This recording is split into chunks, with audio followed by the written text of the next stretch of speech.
ดีผมเลยว่าเรียกต้องมาซอยพี่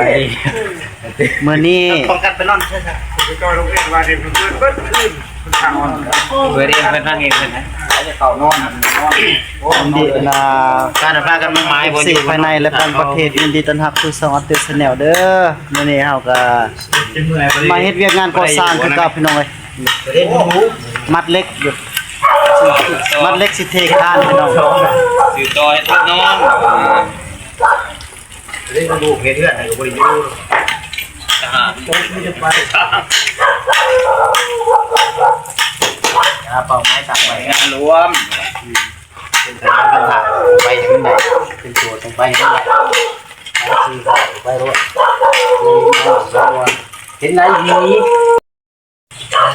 มัดไปฮอตไซแล้วพอเฒ่ามื้อนี้ก็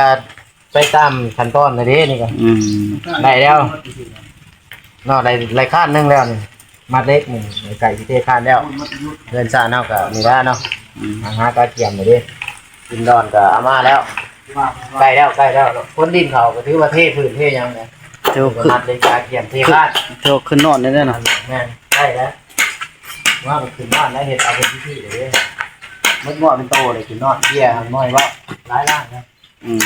ผู้เมาก็เมาผู้หาขึ้นก็โอ้ได้ขึ้นนอนเฮือนใหม่ต้องเฮ็ดอันใดให้เฮกๆมันๆได้ถึงเหล็กถึงเบอร์ได้เลยตั้งจับแม่เล็กบ่ทันเด้อคู่มือนี่มันออกคู่มือโลกโพดว่ะเงินเดือนพวกปันมันก็ได้เงินเดือนเพิ่มเอาเล็กก่อนสิเฮานี่ก็ซื้อมาปอกใส่น่ะบ่ถือก็ซื้อมันออกคู่มือโอ้แก้มือแม่ตลอดบ่สิแม่เด็กบ่ถือเด้อเด็กเด็กการเล่นซึ่งดาคุณบ่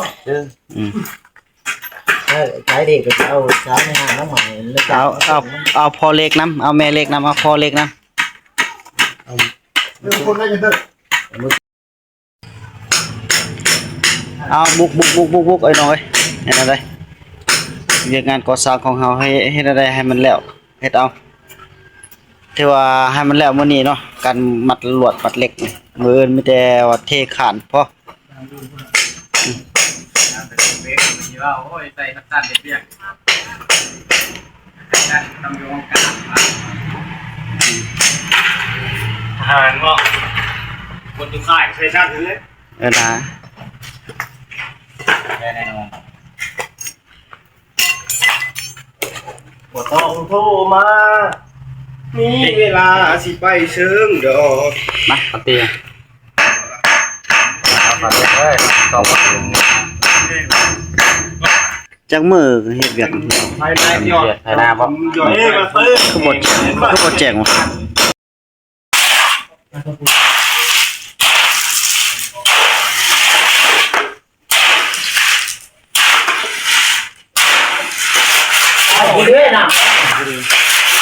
ฮะถ่ายน้ำว้าวน้ำกระถางโอ้ว่าบ่เป็นเด้ขยันไล่เท่าขยันไล่เราสิตายแล้วเนี่ยมึงพี่ละน้ำไม่เห็นดิมืดแล้ววะมืดแล้วคนไรโอ้ยกูตายยาเลยกูบล็อกสิมืดโอ้ยไม่เห็นโอ้พอแกเสือเอาลงเรียกตายบนท้องมันเหลืองกูทีเอาลงเสือลงให้ที่แมวนี่แล้วแมวอุ้มฮะกินแมวเพชรโอ้จ้าพบร้องเพลงนี้ล่าเลยลากูบล็อกทีนี้เงี้ยเลยนุ่นเลยนะนุ่นก่อนนุ่นจะวัวเดือยแล้วเนาะนี่กลับไปที่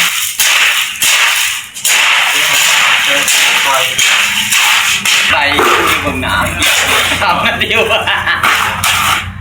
ใส่ใส่ปกติ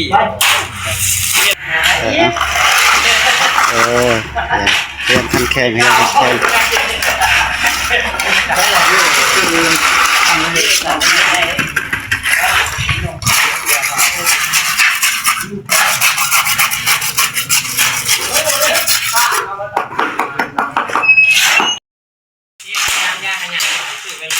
เฮ็ดเต้าสีมึงอ่ะ เอาก็แย่มาก็ดูคุยเขาเป็นตัวหน้าเขาอะไรเบิ่งดู ผักจะได้เดี๋ยว กล้ามทองเบิ่ง เร็วเร็ว กล้ามทองหั่นนะ บ่มีนะ ครึ่งมึง บริการไม่ต่างน้ำนี่นะ